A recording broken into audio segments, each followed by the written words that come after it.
6:47, we are back here with breaking news in our Sunrise Smart Start for this Wednesday and Rochester's first homicide of this year.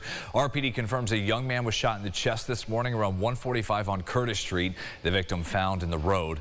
Officers are still working on a motive, but at this point they do believe there was some sort of fight or argument ongoing just before the shooting. It's obviously not the way to start a new year, but regardless of when it occurs, no matter when it occurs, it's not good. So this is tough. No suspects are in custody. Anyone with leads on this homicide to help solve it, you're asked to call 911 or reach out to the Major Crimes Unit. 1 year ago, a New Year's concert was letting out in Rochester when an SUV carrying filled gas cans and a man bent on murder charged the crowd at the Kodak Center. But an Uber pulled out into its path. That impact and crash saved the lives of dozens, if not hundreds, early that morning. But the two passengers inside the rideshare, Josh Orr and Justina Hughes, were killed along with Dawn Rivette, who was walking nearby. Josh and Justina's parents talked with News 8 in our exclusive interview about the 12 months that followed and the discovery they bring with them into 2025. The good times. It's all about the good times.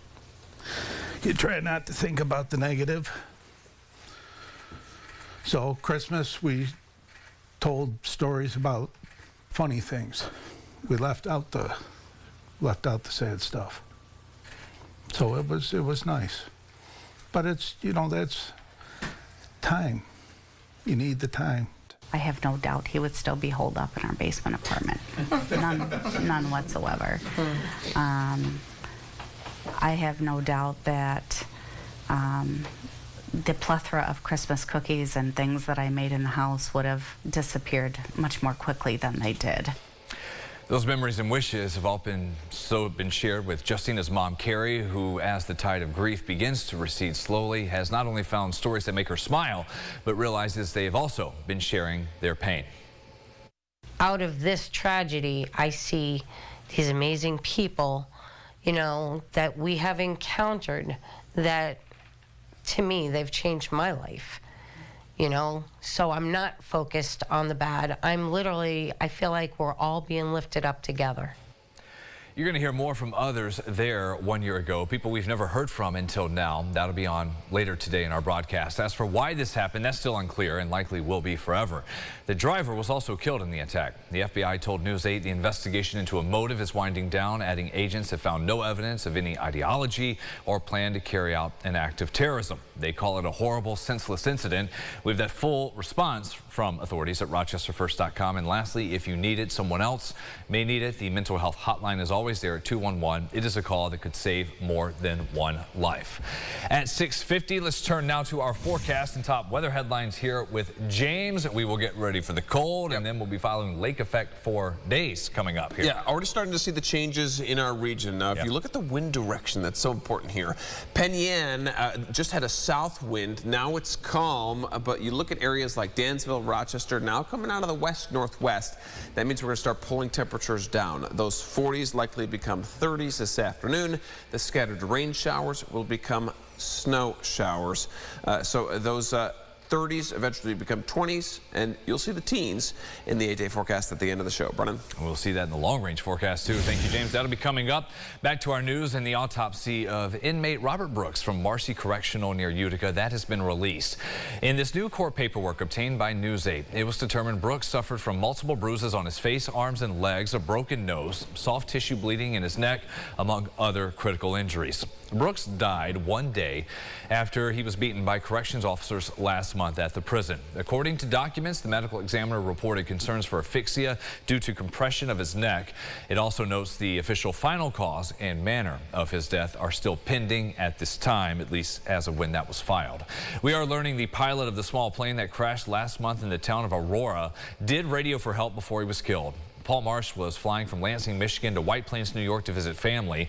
In the NTSB's preliminary report, it states Marsh reached out to air traffic control saying his engine had problems, very low power, and was losing altitude. He did not think he could make it to the airport and was going to try to land somewhere in a field.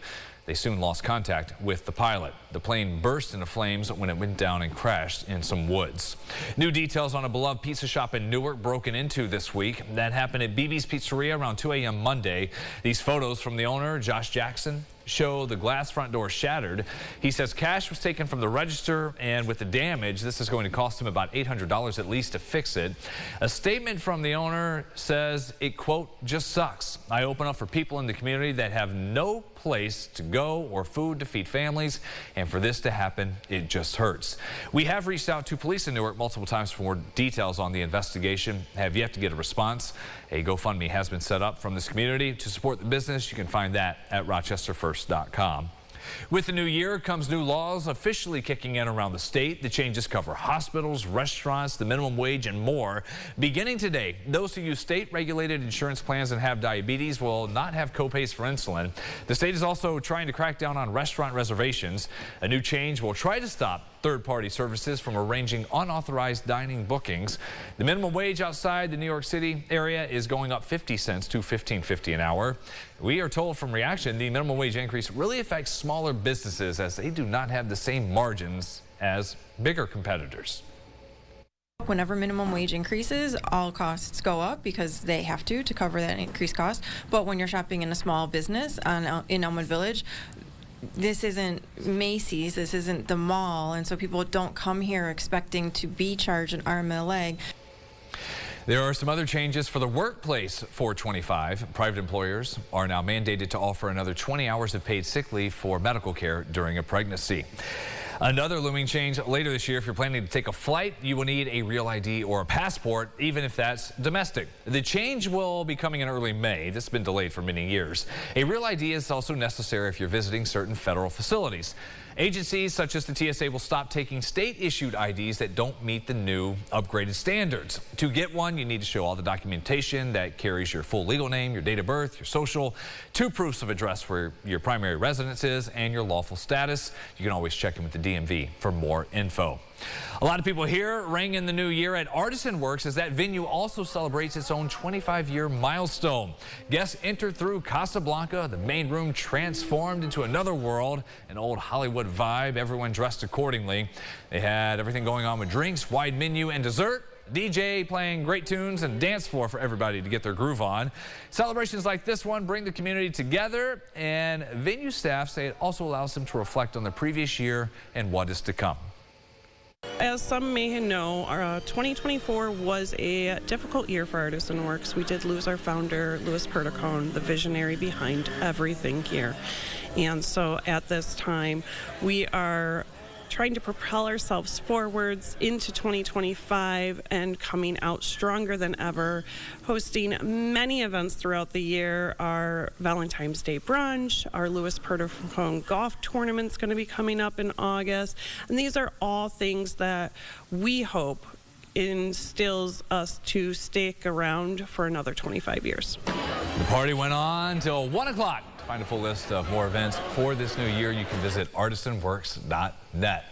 Almost done with our first Sunrise show here for 25. That's right. You've been busy waiting for this. Yeah, here we go. Lake Effect get going later this week, but today, kind of just a transition day, we will say. Usually you'd say the 31st is your transition day, right, going into the 1st. But no, that is today. You've got that rain-snow mix, and then we'll build that snowpack right back up. Here's your 8-day forecast. I think the stuff tomorrow and Friday will be reserved toward the shoreline, up toward Wayne County, 104-ish area. Saturday and Sunday, though, that's when everybody gets it. And then Monday, back to school. Hope you got that new jacket for the holidays. You'll need it. Bundle up. We'll have an update on all your news and weather at 7:25. Have a great start to the new year, everybody.